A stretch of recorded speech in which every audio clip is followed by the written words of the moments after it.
I'm Howie Lim. This is Money Hacks by the Business Times. Investing in line with your tolerance for risk can help you avoid making rash moves in your portfolio. We all know that, but it's easier said than done.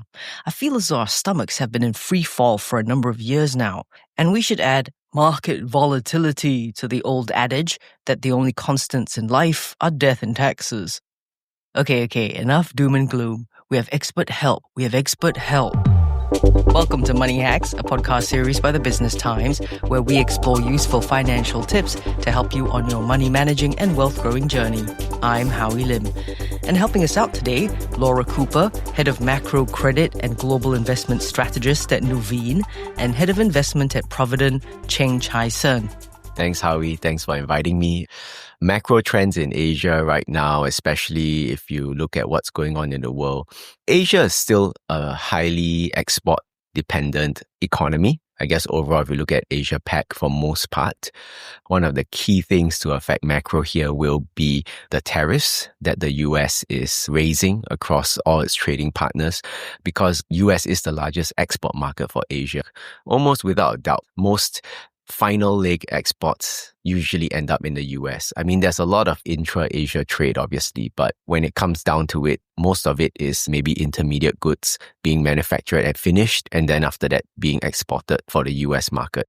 Now, of course, a significant portion goes to EU and the Europe also, and some is obviously for consumption within Asia. But so definitely the tariffs have a big impact. If you just look at some of the recent export numbers for various countries in Asia, like Singapore, Japan, they've reported a big fall in exports, and that's a big hit to the economy because a lot of the exports were front-loaded by US companies trying to bring in their inventory before the tariffs were finalized. So now that tariffs are more final, they're sort of gone back to normal. So then you see that big fall. So you can see how export-dependent Asia is from that. Wow, way to start things off, Cheng Chye Hsern from Providend. But I get it. Best to know where we are and what's happening so we can move forward to figure out how best to position our portfolios in order to mitigate risks from those current macro trends. Here's Laura Cooper from Nuveen.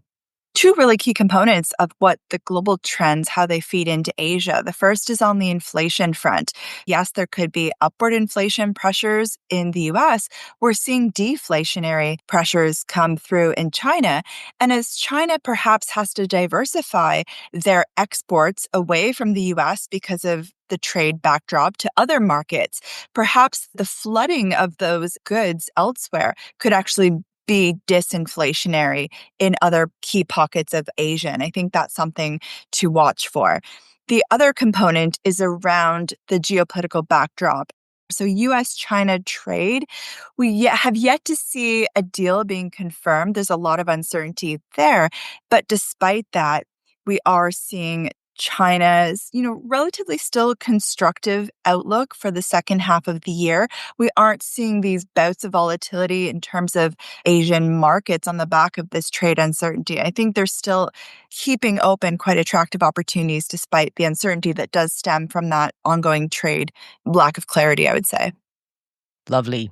And other analysts are saying market volatility is likely in the coming weeks due to uncertainty around Fed rate cuts, inflation, and unemployment data. What to do? It's a great question. I think there's opportunities, really. I think if we think about the equity complex to start, we are still leaning into the US exceptionalism trade when it comes specifically to the tech sector in the US. What we've seen so far this year is that these tech companies driven by the so-called Magnificent Seven are posting quite exceptional earnings, far above the rest of the S&P 500. And as we look to what the future holds, as we shift more towards a world of digitization, the importance of artificial intelligence, these companies are the ones that are investing heavily in AI, and we think there's going to be returns on that. So still leaning into overall US large caps. But then we're seeing dollar weakness on the back of a lot of the uncertainty coming through in the US. The Federal Reserve is poised to cut interest rates later this year. that dollar weakness does provide a pretty strong tailwind for assets outside of the US, predominantly within emerging markets. We are seeing emerging market equities outperform the S&P 500 so far this year. And then looking at key pockets of opportunities, we think China tech is actually still quite attractive. China overall is trading quite cheap. The economy seems to be holding up. We would be watching for more stimulus coming through on China, but I think that's potentially an area to watch for in the EM space. And then on fixed income, in this inflationary environment, we are seeing yields higher for longer, and that does offer quite attractive income opportunities. Whether we look at high quality credit, kind of shorter duration exposures, predominantly in the US, we think those are quite attractive and really does provide a bit of a ballast, I would say, to portfolios to navigate some of the uncertainties that we're facing. I mean, first of all, they should really focus on their long-term goals and their plans so that they can match the kind of risk that they want to take to the goals that they want to achieve. And so having said that, obviously, if you have decided that investing in stocks is something that you need to do to achieve your financial goals, these are the key things that investors want to consider would be diversification to make sure that their portfolios are adequately diversified. Of course, as Singaporeans, we have a very strong home bias. A lot of us are very familiar with Singapore companies. We also have pretty much a more Asia bias. A lot of Singapore investors do look at stocks in Hong Kong, China, other parts of APAC also, and Southeast Asia. Something important to remember is that there's still a big world out there, so investors should also consider some global diversification, ensure that they are also looking at their sector diversification to make sure that they're not overly allocated to one sector. I think a lot of investors have been very aware of all the interest in technology, especially in the last 4 or 5 years. US technology, China technology, a lot of focus on AI, e-commerce, etc. So that can skew your portfolio very heavily towards one sector, and investors should also consider diversifying not just geographically, but also sectorally to make sure that their portfolios are adequately diversified. All is not lost. There are pockets of opportunities even in volatility and uncertainty. More with Laura Cooper from Nuveen and Cheng Chye Hsern from Providend in a moment. Lens on Singapore is now bigger and better. The same deep dive exploration of socioeconomic and geopolitical issues which impact our lives here in Singapore and the region is now a video podcast. If watching a conversation is your thing, join Clarissa Montero in monthly conversations about things that matter. Subscribe to the BT Lens On playlist in the podcast tab of the Business Times YouTube channel and start watching today. BT Lens On Singapore, now available in audio and video. And now, back to Money Hacks from the Business Times. Welcome back. We've talked about what could mess markets up going forward, and now we're into what we can do to safeguard our portfolios and where investment and profit opportunities are. Here's Cheng Chye Hsern from Providend. There are definitely always sectors everywhere, really, that are poised for growth depending on what the economic climate is. I mean, just one example is European defense industry, right? That's been a big sector this year. That was not something people were talking about many years back, but this year it's been a strong sector. So I think any environment, you can always find a sector. I think for Asia, one is sustainability, green renewables, green energy. I think China, they are leading in battery technology, in EVs, in a lot of sustainable energy. So I think that's a strong sector that Asian companies are likely going to be leading in. Also, robotics. A lot of the stronger robotics companies are all either Japan or China. So those are a different type of technology sector that Asia is leading in. Other sectors would be fintech is also something that Asia is going on a slightly different path versus the US or Europe. Asia is more mobile internet economy where a lot of countries and consumers outside of Singapore sort of skip going towards broadband and PC, but become more mobile-first internet. App ecosystems or like digital banking, those are things that possibly Asia will be more advanced at. So those are also areas that investors can keep a lookout for. Well, historically, what we tend to see is that an escalation of geopolitical tensions does tend to have potentially a significant move in markets, but it does tend to be relatively short-lived. We would need to see quite a meaningful structural shift, the multipolarity of the global backdrop, for us to have any significant change in positioning in portfolios on the back of what we are seeing on the geopolitical front. But to navigate the volatility that we are seeing investors flee to those typical safe haven assets. So gold is seeing quite robust returns. We think against this backdrop where, real rates in the US could fall further. We are seeing tailwinds just from central bank demand. We think gold continues to be that key hedge in portfolios to protect against the volatility that comes from these geopolitical uncertainties. Gold? Oh, might be too expensive for some of us at this point, to be honest. It's a great point. I agree that we have seen quite a bit of price appreciation there that makes the entry point less attractive. But from a retail lens, we are seeing investors go into pockets of infrastructure. We think infrastructure really does benefit from the long-term trends around artificial intelligence. If we think about the need for data centers, the need for the electrification of grids as we see greater power demands come through, then infrastructure is well positioned. And it tends to be a hedge against inflation. So it protects portfolios from the uncertainties around tariffs as well. So that's one that we are focusing on as well. So market volatility is a given. What about geopolitical tensions? How might they impact retail investment strategies in the coming year?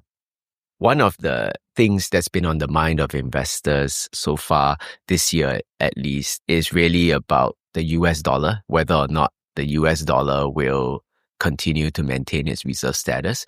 Definitely in the near to medium term, the US dollar is likely to continue to maintain its status as the reserve currency. But of course, if you look at history, the value of the US dollar can go up and down. And of course, so far in 2025, it's been weakening.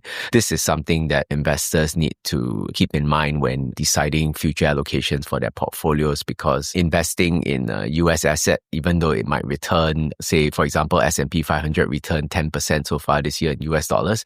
But if you convert it to Singapore dollars, you get about 4% because of the currency moves. So I think investors just sort of need to be aware of that, maybe be aware of possible geopolitical events that can affect the value of the US dollar and factor that into their investment decision making. And beyond traditional equities, what alternative investment avenues in Asia are becoming more accessible and attractive for individual investors? Here's Laura Cooper from Nuveen. Yeah, that's an excellent question. And I think from a retail lens, we can look at the different subsectors of technology, whether that's software, semiconductors, and we have actually seen software is underperforming because it kind of used to be, let's say, the darling in the tech sector, but it's actually lagging. That's largely because a lot of that is already in the price. So we're now pivoting towards semiconductors, as I mentioned. We're not seeing the breadth across the space that we had hoped to see, but we think that's something that is going to potentially pick up as we do see that chip demand continue to be quite insatiable against a backdrop of very limited capacity. So it's the key question I think investors are facing. We hear about artificial intelligence. How is that going to disrupt labor markets? What does that mean for productivity? And it's really about finding those areas of the market where we don't think it's fully in the price yet. And I think that really requires quite a degree of active management across a number of sectors to try to gauge where that next darling, let's say, could be in these markets. Maybe private markets. This is something that's been starting to grow. If you see in the news, the US has now allowed their 401ks to invest in private market products. And MAS earlier this year has also started a survey to get feedback on allowing retail investors to invest in private market products. I think right now they are roughly about 10% the size of public markets. So that's a pretty sizable investment universe and something that investors are increasingly looking to get exposure to in their portfolios. A development like allowing retail investors to invest in private markets does open up a different avenue for investors to look at. There have been many companies starting to innovate around this. If you look at Azalea, they recently launched the Astria bonds. And that is one way that in Singapore, we've been able to get retail investors to get some exposure to private equity and private markets. If the regulations change and they allow more different types of products to be sold to retail investors, then I think that's something that investors can consider for their portfolios. Of course, they should understand the risk before they do that. Well, private markets are generally more illiquid, and definitely that would be a big risk factor that investors need to be aware of, because public markets, if you make a mistake or you need the money immediately, you can always just sell your position and then you can raise that liquidity. But in private markets, it might not be so easy to raise that liquidity. So investors should only invest what they can afford to leave invested for a long time without requiring that liquidity. Takeaway order Money Hacks 234 is up. Asia, where your portfolio can truly embrace diversification. While global shifts cause freefall feelings, Asia's got growth sectors like sustainable energy and fintech brewing. Gold might be soaring, but lucky for you, infrastructure and private markets are becoming accessible. So get investing. I'm Howie Lim, and this has been Money Hacks by the Business Times. This is a podcast by the Business Times.